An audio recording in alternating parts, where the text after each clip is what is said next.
presentations. So we have about 9 recorded presentations out of a 20. So feel free if you are happy to present it live. So just go ahead.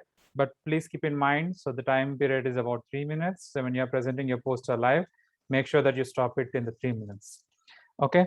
And by the way, I'm sure that you are now aware, by now you are aware of all the options in the Zoom. So you have options for like reactions. When you go to the reactions, you have a raise hand. So if you have any questions, so please raise your hand. And you can always drop your question in your message box, so or chat box. So if while the presentation is going on, if you have any quick question, you can just drop it over there. I will collect it, and at the end, I will just compile them and ask the presenter accordingly. So they will be answering your questions. So apart from that, yeah, I think we are clear and ready to go. So Dr. Olubukola here is going to be a repetitor here. I am going to moderate this session. Yep. So Dr. Olubukola, whenever you are ready, can we start? Yes, you can go ahead, please. Yeah, so we got yes from Dr. Olubukola, and she is the rapporteur, and she will be noting down the points of what are the presentations we have.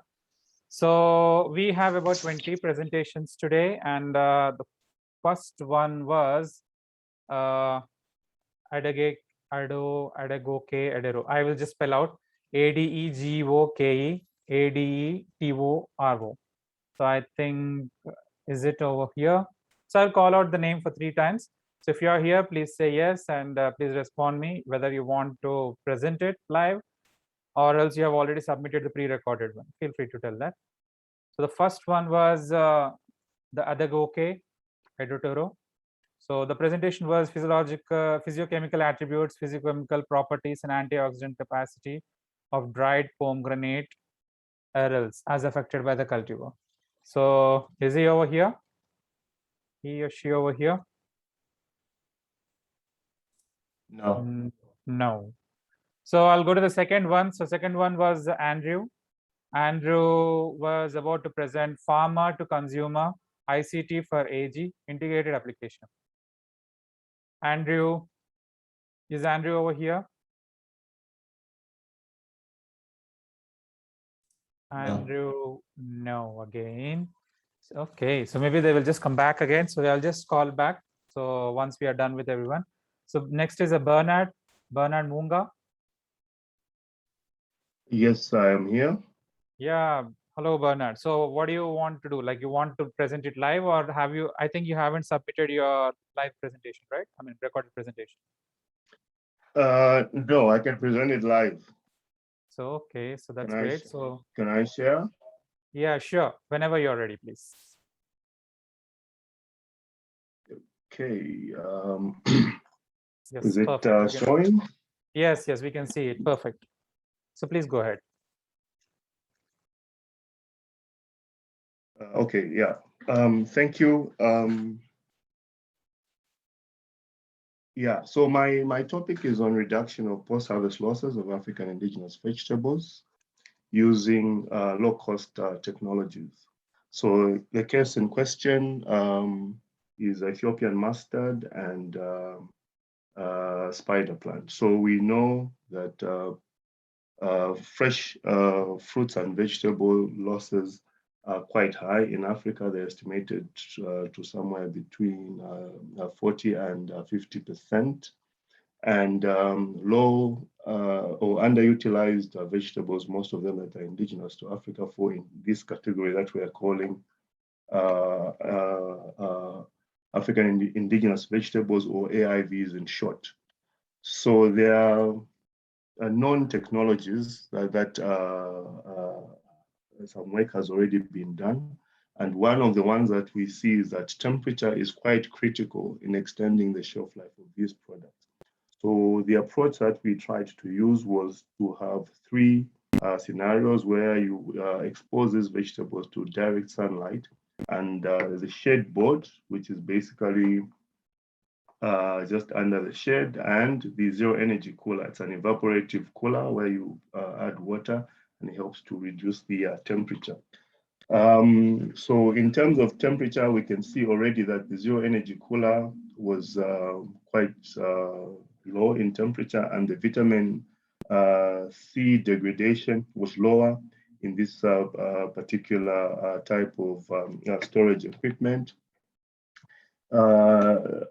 In conclusion, what we saw was that the products that were stored under the zero energy cooler had an extension in terms of shelf life as well as quality. So for the Ethiopian mustard, all the way up to 5 days. For the spider plant, up to 4 days. And then the least was the open sun, which was only half a day. Under the shade, it was able to last for 2 days. I submit, and thank you very much.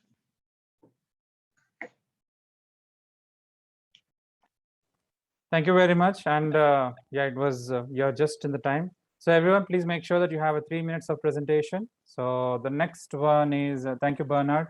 So next one is Brenda. I'm here.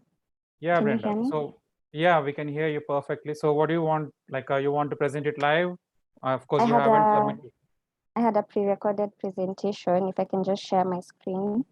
Yeah, please, you can. Okay, thank you. If you do have the pre-recorded, then I'm supposed to do that. Are you going to play your pre-recorded? Or are you going to? Yes. I would like to play my pre-recorded. Let me play it from my side. Okay. Yeah, since I have it, and because we don't know how your bandwidth is. So it's, and do I have it, by the way? Okay, so you submitted it, but I don't know if you downloaded it. Well,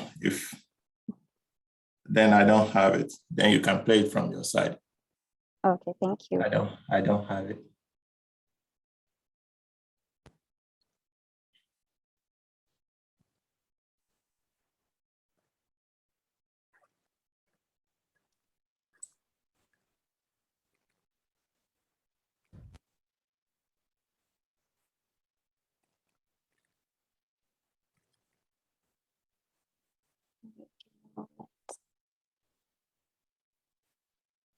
Hello everyone, my name is Brenda Kimanga, a student at the University of Nairobi, and my presentation is on the application of botanical coatings in tomato post-harvest quality preservation.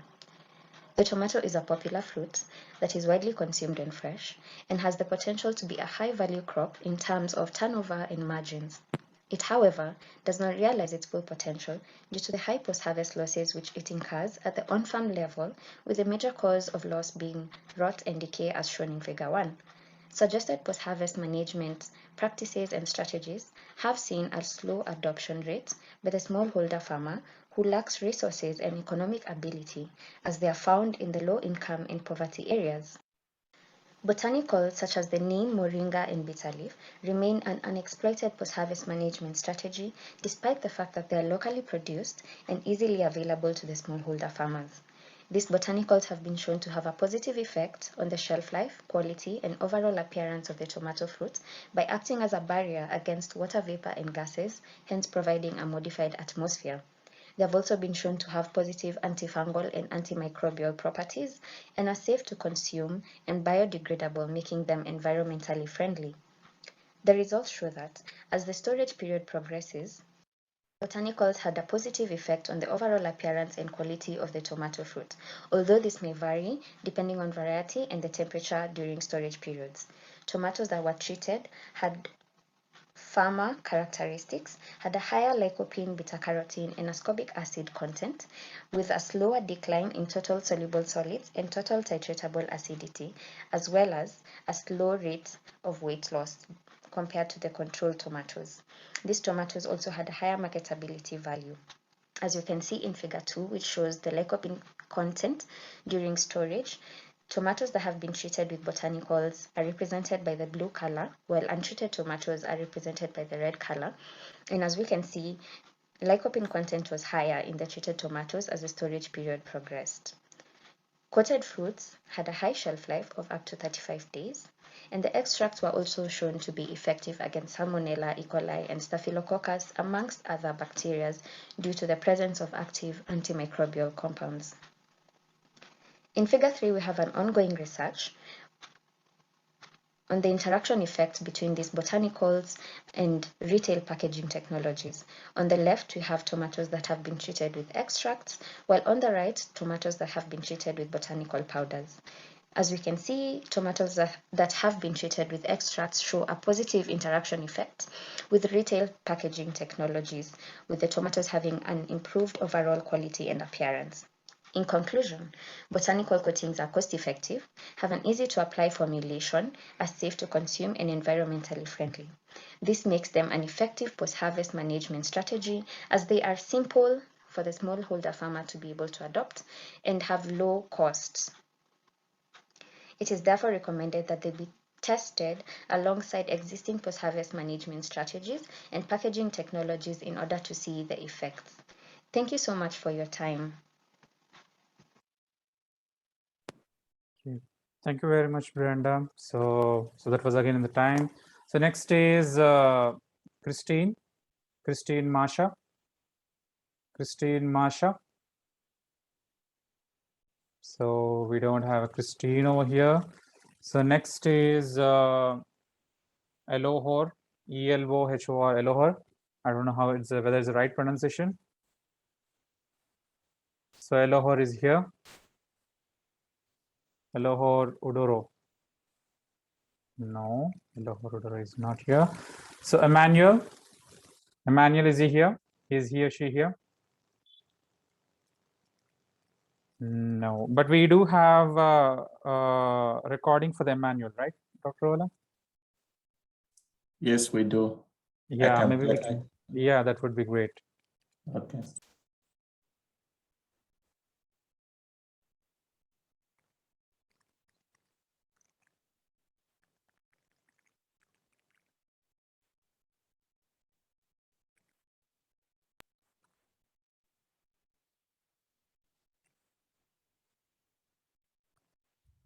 Hi, everyone. My name is Emmanuel Shere, and today I'll be looking at the challenges with effective packaging of locally processed foods in Ghana.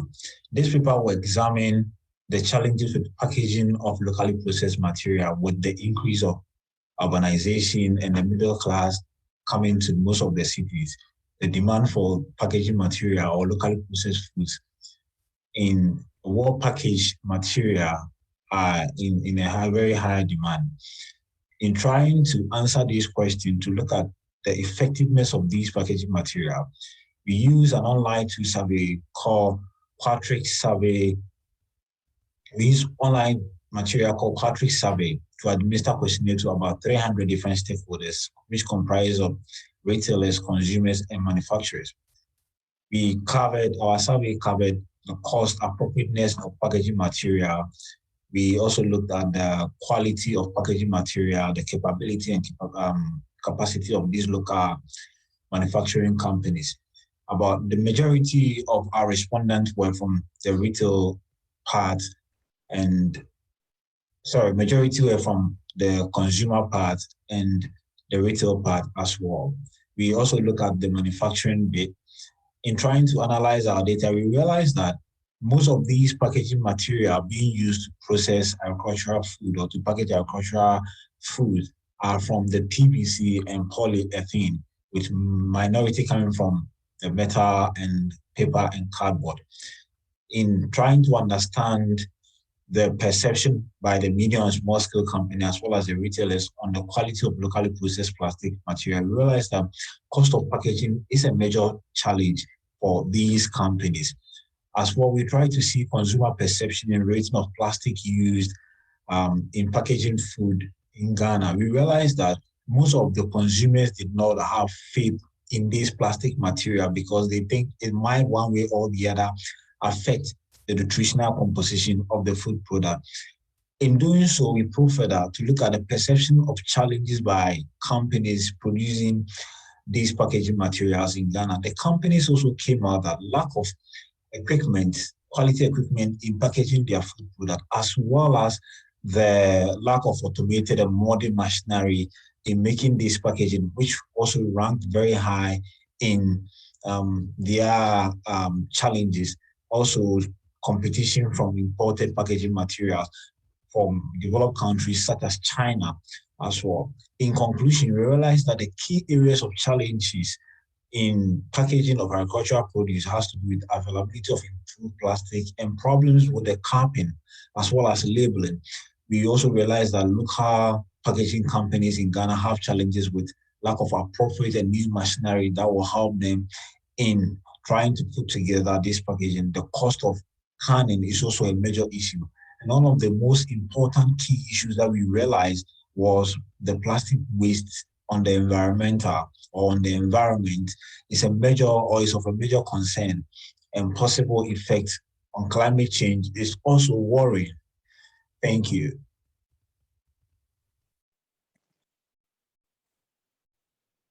So thank you very much, Dr. Ola, for playing that. So one sec, I just missed that. Yeah. So yeah, next one is Esther Ateka. So I think we have a recording of that, right? Esther Ateka, is she here? Yeah, she's here. Yes, I'm around. Probably you can play the recorded. Yeah, thank you, Ateka. So Dr. Ola. Yeah. Wheat sorghum biscuits fortified with omena for improved nutrition in young children. The other is Esther Ateka, Charlotte Serem, and Gertrude Duere from the University of Eldoret, Kenya. Malnutrition, which results in insufficient protein and micronutrient intake, is a serious problem in developing countries, especially in young children. Sorghum and wheat are important staples in Africa, but they're very low in protein content and protein quality. There's need to improve the quality of starchy staples by increasing their protein and micronutrient intake. Therefore, this study investigated the effect of fortifying wheat sorghum biscuits with omena as a ready-to-use supplementary food to alleviate malnutrition in young children. All ingredients used for production of biscuits were commercially available and purchased in Kenya. Approximate analyses were determined by the procedures developed by AOAC International 1995. The sorghum wheat flour was composited at a ratio of 1:1. 4 variations of each of the sorghum wheat and 100% wheat flours were then prepared by replacing with 0, 5, 15, and 25% omena flour to make a total of 8 variations. Results. The first photo shows the photo of omena that was used as a fortificant in this study. The second photo is wheat biscuit fortified with omena, and we also had wheat sorghum biscuit which were fortified with omena. Approximate analysis, the determination of moisture content and the determination of protein content respectively. Table 1 shows the effect of compositing wheat and wheat sorghum biscuits with omena on proximate composition. 8 parameters were checked from protein to energy with 8 variations of biscuit. Protein parameter increased significantly when the omena fortificant was added from 0 to 25%. Same with sorghum biscuits. The highest was 16.61, and this is a good indicator because we are looking at protein energy malnutrition in these young children. This means that omena has a very high content of protein.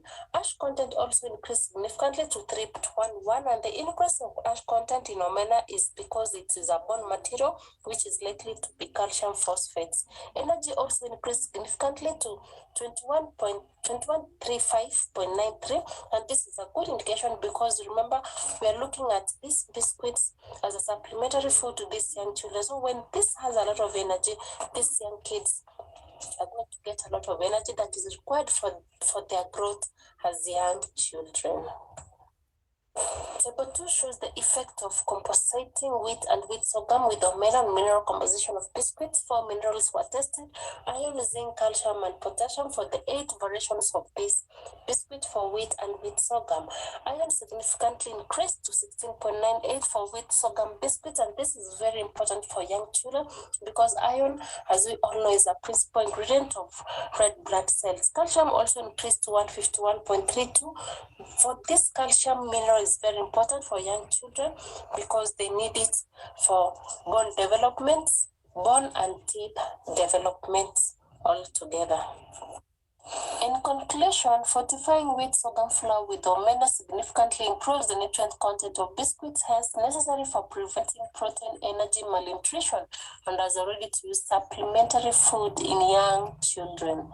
Thank you. Thank you very much, Esther and Dr. Ola, for presenting it. So next one is Esther Dawson. So Dr. Ola, we have a presentation with us. Yeah. Yes, yes, we do. I'm trying to see. Esther. Esther. Okay. Oh, I have it as Saki, the first middle name. Yeah. Yeah, okay, I'm yeah. gonna put it.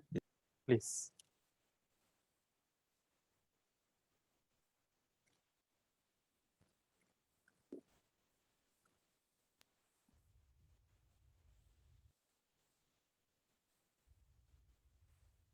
My name is Esther Dawson, and my colleagues and I from the Department of Nutrition and Food Science, University of Ghana, Legon, Accra, did a study on the use of plantain leaves and plantain pseudostem as low-cost packaging material options to maintain the quality and reduce post-harvest losses in plantain. Now, plantain is actually a very common staple crop in Ghana, but it is plagued by issues of post-harvest losses due to handling and also poor handling during transportation to the marketplace and all of that.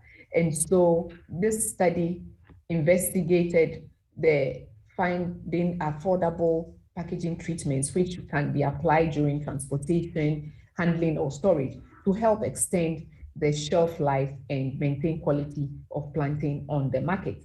And so we looked at the transportation where the plantain was packed into hands and then packed into a corrugated box or wooden box or plastic basket, either lined with plantain leaves or polythene sheets or not lined at all.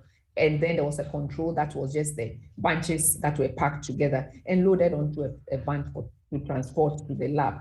And we evaluated the effectiveness by looking at the level of bruising and peel color and pulp, etc.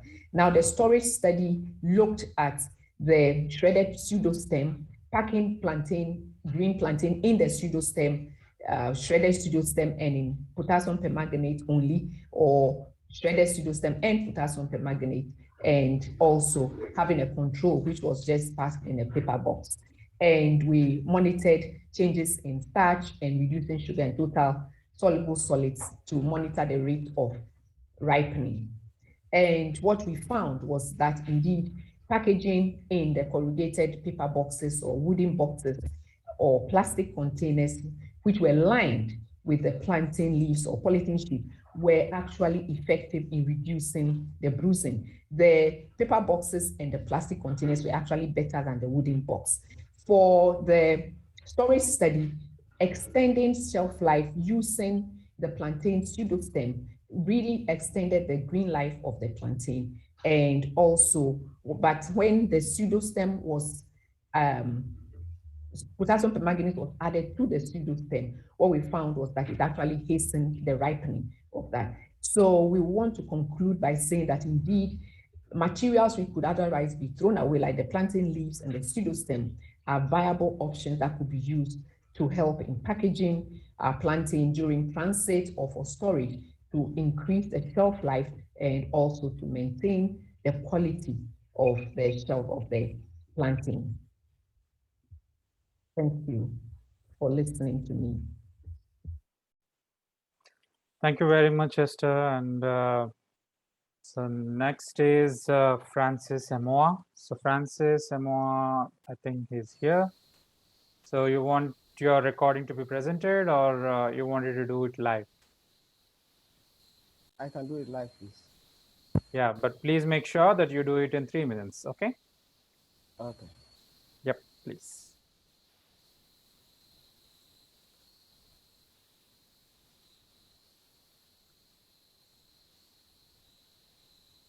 Yeah, please, you can share the screen. Okay.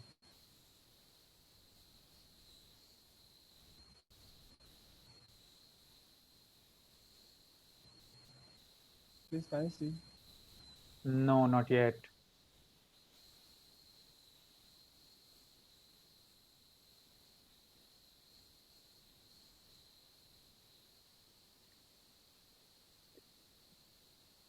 Yes, something is appearing now. Yep, we can see your screen. Okay. Yes, so thank you very much. But we are not able to see your presentation yet. Amor.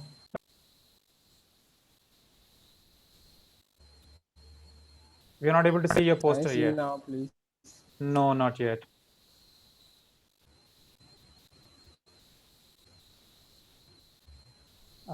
If you're having a trouble in your internet, maybe because you've already submitted your record presentation, Dr. Ola can help you in playing that.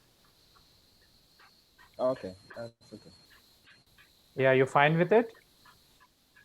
Yes, please. Okay. Yeah, maybe Dr. Ola. So you can unshare, please, so that Dr. Ola can share his screen and play it. Okay. Thank you. Thank you. Dr. Ola, we have a presentation of Francis MO, right? Yep, we have it.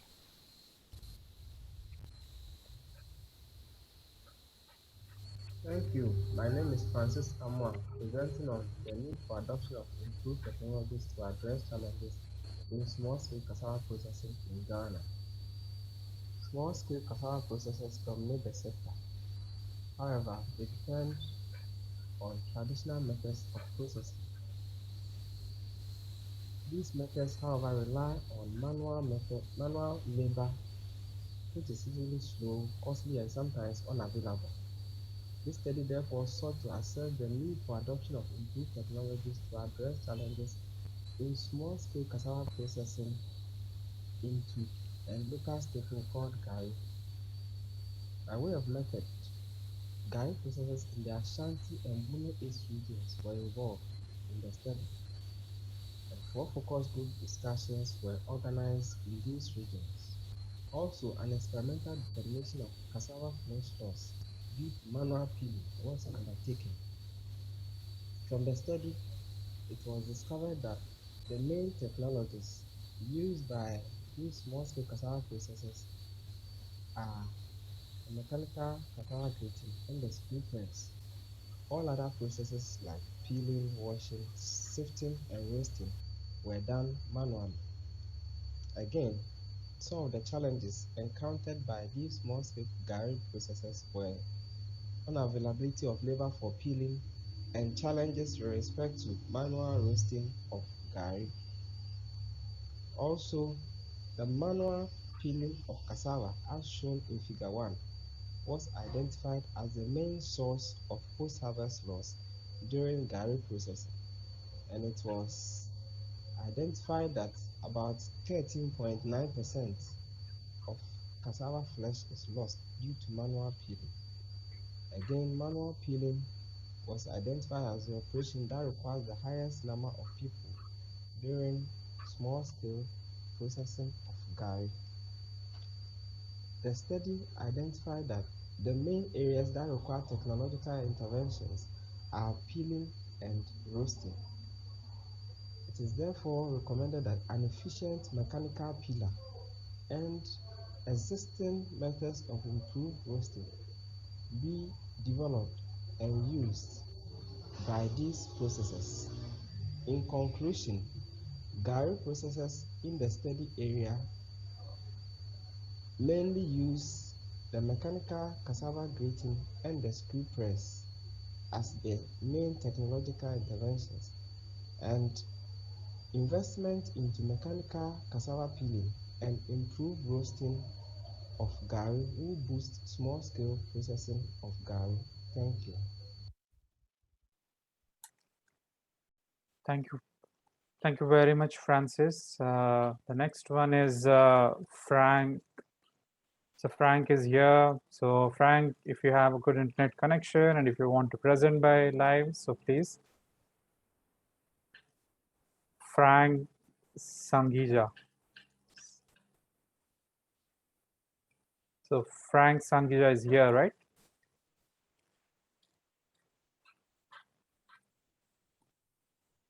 Frank, you want it to be played or you want to present?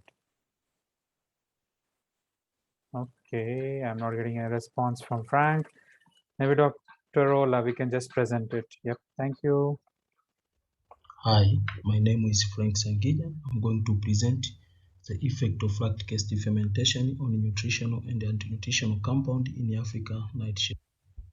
Vegetable spoilage has been a major problem in sub-Saharan Africa. This study aimed to find the optimized fermentation technology, then assessed the effect of fermentation, which is spontaneous and controlled fermentation, on nutritional and anti-nutritional of Solanum scabrum and Solanum. The vegetable African nightshade were collected, sorted, and cleaned. Spontaneous and controlled fermentation were conducted. 4% and 2% of sugar were prepared in both fermentation. In spontaneous fermentation, the vegetable were non-blanched and no addition of starter culture, while in controlled fermentation, the starter culture, leuconostic mesenteroides, and Lactobacillus plantarum were inoculated. Both spontaneous and controlled fermentation were incubated at 25 degrees centigrade. During fermentation, the pH and titratable acidity were controlled. Then we obtained the pickle. The pickle were cooked with the addition of cooking oil and the other ingredient as shown. Then we obtained the relish.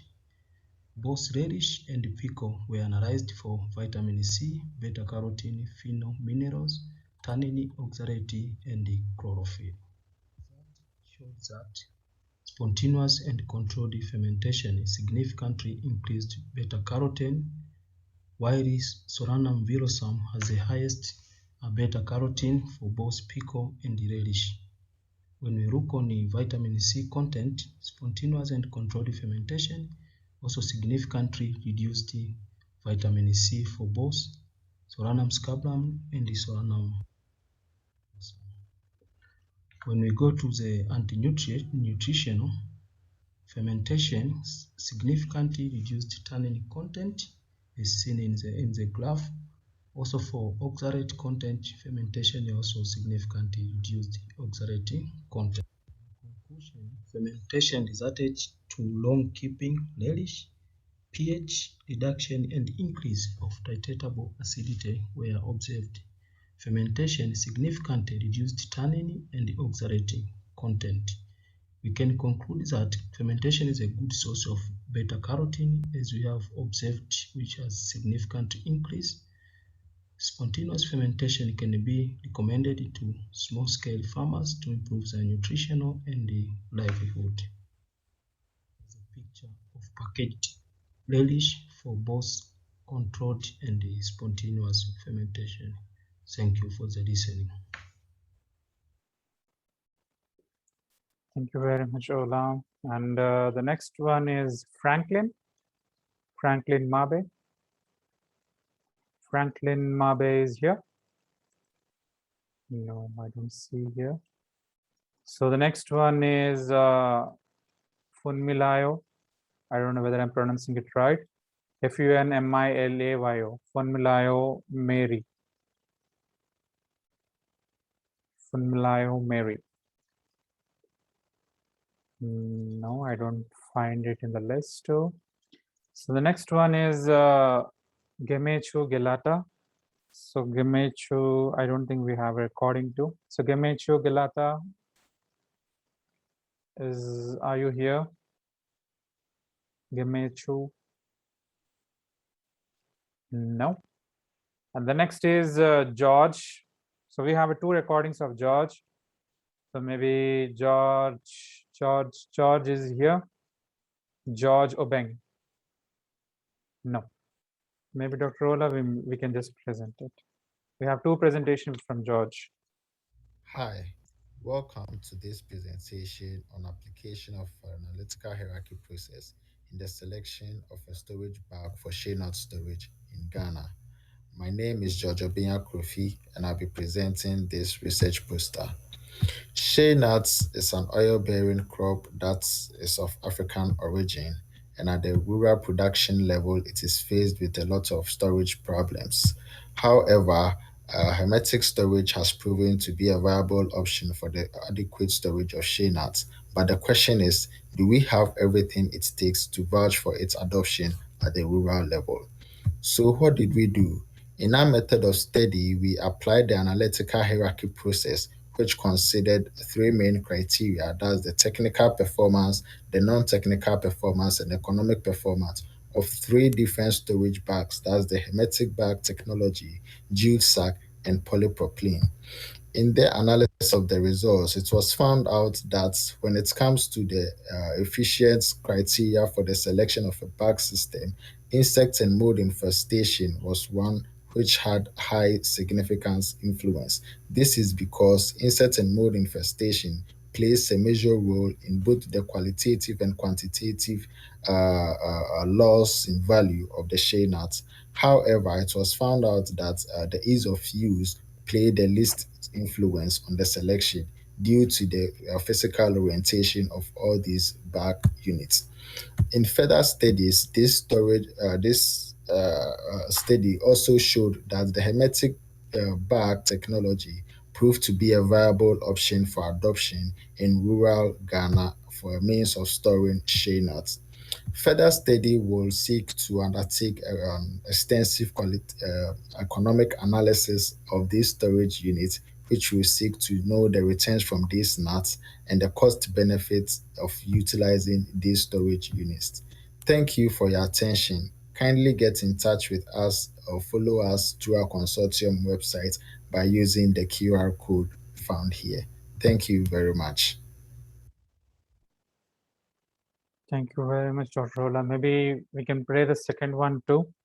So this one is application of analytic hierarchy process and selection of, no, this is the honey one. So we have a two presentation. Yeah. Thank you. Hello, everyone. Yeah. My name is George Obeng Akrofi, and I'm here to present to you on the application of analytical hierarchy process in the selection of an appropriate biomass burner heat source for drying of maize in a cross-flow column dryer. Recently, we've been blessed with the introduction of various post-harvest loss technologies that suit the need of the smallholder farmer. For instance, when it comes to the management of insect pests during storage, we have with us the use of hermetic storage bags, the use of wood ash, even with the use of fertilizers, and until recently, the use of the disturbance method, which has proven to be viable in managing insect pests. However, you would agree with me that there comes a point where we are torn between lovers. In other words, there's a time where a farmer, an NGO, or even for research purposes would have to select one technology to suit our desire in terms of using this technology to overcome certain problems that we face along the post-harvest value chain.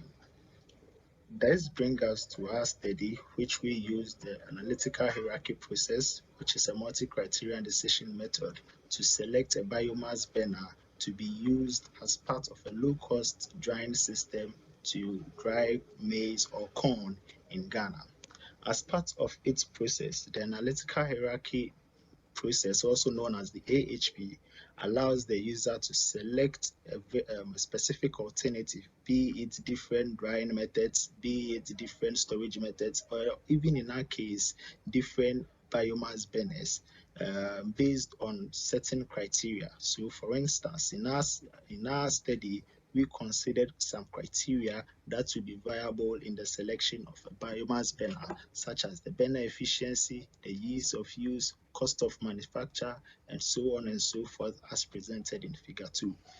Based on these criteria, you carry out a pairwise comparison, which allows you to select these biomass burners or the various alternatives that you have throughout the process. So as seen in Figure 2, it can be found out that based on the relative weight of importance, the burner efficiency is one of the most important criteria that should be considered in the selection of a biomass burner.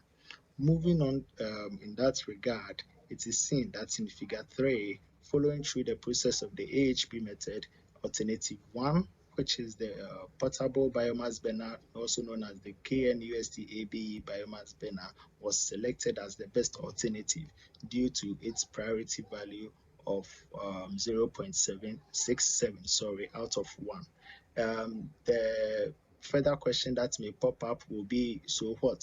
After selecting this biomass burner, what was done? The KNUST-ABE biomass burner was actually incorporated into a low-cost column dryer and used to assess the technical and economical viability of adopting such dryers in a smallholder farmer case system.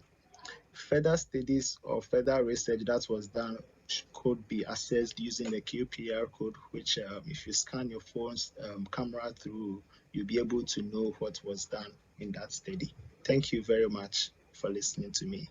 Bye. Thank you very much, Dr. Ola. And Dr. Next is Gilberte Benimana. Okay, thank you. You can go ahead and play the pre-recorded one. Thank you. Yep. So yeah, Dr. Ola, then maybe Gilbert is, yeah. Hello everyone, my name is Manuela Shebelt from University of Nairobi. This poster is illustrating the study done on the impact of hermetic storage technologies adoption on smallholder maize farmers' income in Gatsibo district in Rwanda. By taking you to the background of this study illustrated that global demand occasioned by the rising global population food is becoming a global concern, and lack of proper storage facilities and food handling practices are among the main causes of food losses. Therefore, advanced storage technologies are needed to cope with this issue of food losses.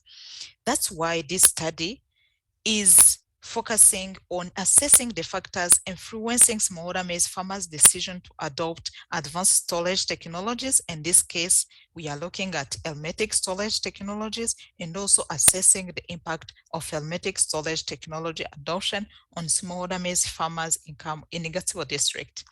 This study have used endogenous switching regulation model, where in the first stage, this model is going to give us factors affecting farmers adopt hermetic storage technologies, and the second stage giving the impact of adopting hermetic storage technology. Findings are showing that only 41% of smallholder maize farmers have adopted hermetic storage technology. And also among the important factors, training, access to training and access to credit also have been restricted as the main factors. Therefore, the government and also the other stakeholders and policymakers are recommended to ease access to those hermetic storage technologies and to provide information to smallholder maize farmers to access those technologies. Therefore, this study have showed that farmers who adopted hermetic storage technologies had an increase in income, showing that adopting hermetic storage technologies is increasing the income of farmers. Therefore, we are encouraging farmers to use those technologies, and also policymakers and other stakeholders to focus on all the policies that can help farmers access these technologies, including subsidies and the other support that can help farmers access easily those technologies. Here are some illustrated materials that are hermetic storage technologies. On the first picture, picture 1 is hermetic bag, picture 2 is plastic silos, and this is metal silos. Thank you very much. Enjoy this poster. Thank you very much for that. And next one is Grace Kachara. So Grace is here. So Grace isn't here. So meanwhile, if you have any questions, please drop it in the chat box. We can just discuss. I see that some of the questions are being asked and they're also being responded. So yeah, the Grace is over here. No, I don't see Grace responding. Next one is Harun, Harun. Harun was supposed to present about the Coleotrichum gliosporidis damage in avocado. Harun, are you here? No. So the last one is the Rene. So Rene, we have a recorded presentation, I suppose. So Rene, yeah, maybe we'll just go with the recorded presentation. Thank you, Dr. Ola. Today, I will present to you the importance of standard operating procedures as a basis for loss reduction, new trading systems, financing, and training. Current low farm gate prices and lack of access to finance impede investments at farm level. Incomes can be improved by use of blockchain and access to more distant and high-end markets. In both cases, standard operating procedures, or SOPs, are a prerequisite to assure quality is maintained. Substantial food losses of fruit and vegetables occur during post-harvest handling and transport. SOPs can reduce these, even in the warm chain. In cooperation with World Bank, Wageningen University developed SOPs as a basis for blockchain for fruit export from Haiti to the US. We also developed SOPs for tunnel vegetables in Jordan, with the aim to standardize consistency in quality and thus improve the export position in Gulf countries. We developed SOPs for the fruit sector in Benin, with the aim to train and enable expansion of the export sector. Instead of selling to middlemen, farmers in Haiti kept ownership of their fruit until final sale in destination, resulting in a significant increase in farm income. This was done by developing a blockchain system that included farmers, service provider, broker, and banks. The system was based on an SOP to ensure correct handling. Next step is that once they have the financial track records, participating banks incorporate financing into the blockchain. This is easily automated and scalable.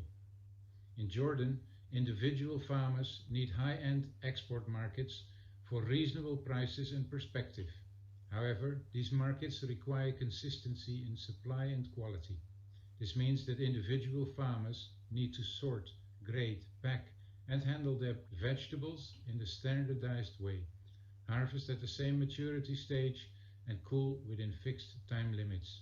Standard operating procedures are the way to realize this. Including, blockchain can increase farmer income but needs an SOP as a basis. Banks can use blockchain for a reliable and scalable financing system. SOPs lead to consistency in quality and access to distant and high-end markets. SOPs significantly contribute to loss reduction. The SOPs can be designed for any level of food system and facilitate extension. Thank you for your attention. Thank you very much, Dr. Ola. So that was the presentations which we had today. So I'll just call out the people who are missed in the previous, or else if anybody who have missed the presentation and are over here now, please call out. So is Adagoke over here? Andrew? So we had it from Bernard and Brenda, and then Christine. So Elohor. No, Emmanuel has have presented. So next is Francis and Franklin. Fanmilayo. George has done. Grace and Harun. So okay, we have quite a number of absentees, so no issues. So that was really wonderful presentations we had, and a really wide range of it. So we had the one with using the fish as your fortifying agent, and you also had the different about the processing of your lactic acid fermentation. And we had a quite good number of questions, and we had a good discussion too. I see that most of the questions were answered. So is there any questions which were left out without being answered? So the first question was for the Brenda. So how was the powders and extracts applied to the tomato when used in conjunction with the packing? So I think it was answered, right? Yes, they were applied by dipping. So then question was about the omena. Actually, even I had that question. So omena is supposed to be a fish, and it probably might have some smell along with it. So when you're fortifying with the biscuit, so is it acceptable to all? So that was my question. So but it has already been answered. So our answer was there were some specific methods which were done on omena to remove that characteristic smell. And then any other questions? So yep. So I think most of the questions which were asked in the chat box were answered. So if you have any other questions over here, please go ahead and so put your questions.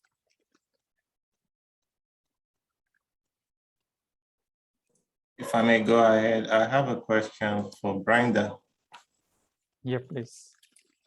Brenda, nice presentation. I just wanted to know, I'm not sure if you've had, because I was focusing on the video and not on the chat. Did you use the plant extract directly, or you actually incorporated them in some coatings? And what were the coatings? What percentage did you use in terms of the formulation? I also wanted to know the storage condition of your tomatoes in terms of the temperature, relative humidity, and all that, because that can really influence the post-harvest life of the tomatoes. My third question is, you mentioned that there was higher lycopene content in coated or treated fruits or tomatoes. Do you really mean that the coating or the treatment actually increased the lycopene content, or it actually kind of what's it called, delayed the rate of lycopene content degradation? Thank you. Okay. Thank you very much. So for the research, we are trying to find post-harvest management strategies that small-scale farmers can actually adopt. So when it comes to the extract, what we did was a simple extracting method, and we used 40%.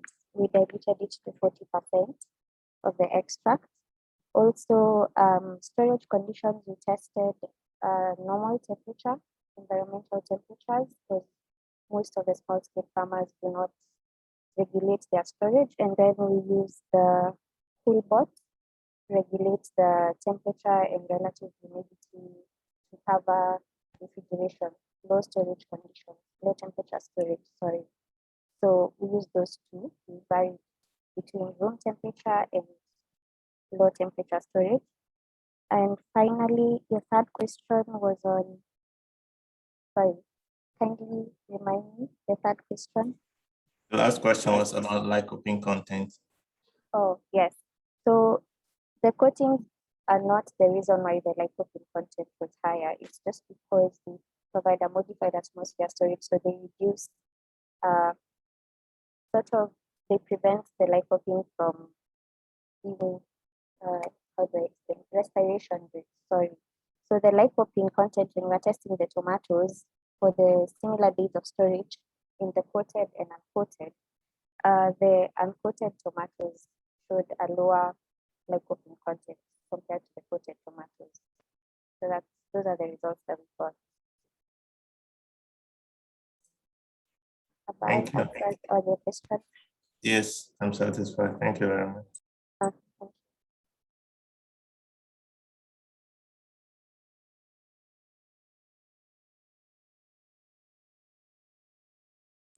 You have to unmute yourself, moderator. So yeah, I'm sorry. I always forget that. So Brenda, you have another question from Esther in the chat box. So the question seems to be again asking about the taste. So did you do any sensory study as a part of your research? Was your, like, it's about, if you're using a neem, probably it would be impacting your taste of tomato. So did you do any sensory study in your research? Yeah, Brenda.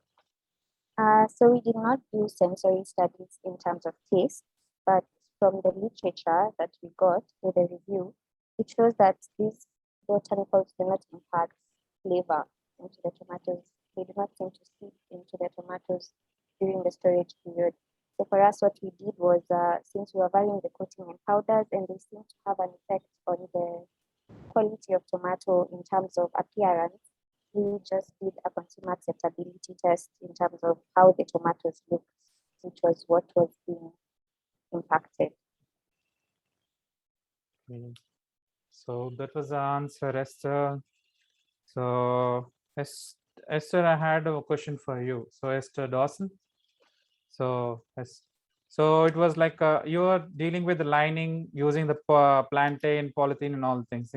Did you had any challenges working with this? Like I do understand that even the plantain leaves and pseudostem is still fine, but the leaves, they are relatively quite sensitive to handle, or even they get torn off, or I think they are relatively sensitive to handle. So did you had any challenges while doing the experiment, or while what do you say, creating a protocol for that, please? Yeah, thank you, Vijay. No, we didn't really have much of a challenge because we had lots of the plantain leaves. Yes, they may sort of open up, break apart a bit, but we had a lot of them. You were able to pack them together. So it's not like just lining with one set of leaves. And so that helped. And because the plantain leaves are available and it's like waste, you had quite a bit to be able to use. Yes, so we didn't have too much of a challenge with that. Yeah. Okay. And maybe a continuing question for that. So did you check out, like, was there any probability or possibility? Because when you're using any plant material, that's one of the thing, like the transfer of pathogens from these things. So did you find anything related to that? Like the plantain leaves, whatever you're using, maybe they might be carrying some inoculum, and could that be a challenge if you want to do it commercially? Yeah, I thanks for that question. If you want to do it commercially, the suggestion would be that you would have to clean the leaves in some way to be sure that you are not transferring pathogens on there. But also, generally, depending on the distance, if it's not a very long distance that you are transporting, you don't have too much of a challenge. And bearing in mind also that the plantain leaves that you are using come from the plants that you took the plantains from, the bunches from. But it is important to be sure that you are using leaves that are clean. Yeah, so that's one of the, yes, the leaves need to be clean. Yeah. Yeah, so that was the thing which was in my mind. So yeah, that's for us. Thank you very much, Esther. So that was really wonderful presentation and good work you have done. So any other questions from the audience participants? So, or else anyone who had to present the poster had turned up, because we are quite ahead of the time. Anyone who had to present, who missed out and he is present now? By any chance? No. So any other questions from the participants to the presenters, or any other general comment you want to put over here? No. So maybe if you don't have any, so we can even disperse, if I'm not wrong. So yeah, I'm just trying to ask last time. So if you have any questions or anything, please go ahead and put your question, or even if you have any comments, please go ahead and put it over, or else we can just disperse. And next, there's a plenary session. So yeah, please. Hello, Vijay. I had a question for Brenda on the tomato. Ahead. Yes, just wanted to know if as part of the full research, they did any sensory study. Because the neem, as I know it, does have a lingering bitter taste. It doesn't matter wherever you put it, even if it's the leaf or you put your hand in it, it has a very bitter taste. So I just wanted to know if they did any sensory study on that. Unfortunately, we did not do sensory studies as part of this research. We only did an acceptability test to see whether people would choose the extract or the powder as coating. Oh, okay. Okay, thank you. I can imagine that in terms of acceptability, if you did that, even a taste test, you might find that the moringa would have better acceptability than the neem, just because of that bitterness, even though the neem is also very effective. Thank you, Brenda. Okay, thank you. Okay, thank you, Brenda. Thank you. So if we don't have any questions, maybe we can just disperse, and we have a session 3, plenary session 3, starting around 1 p.m. according to the time of Kenya. And then, yep, thank you very much for being here, and thank you very much for the wonderful presentations, and thank you very much for the very productive discussion. So, yep, have a great time ahead, and see you in the plenary session 3. Thank you. Thank you very much. Yes. I'm gonna end the section now. All right.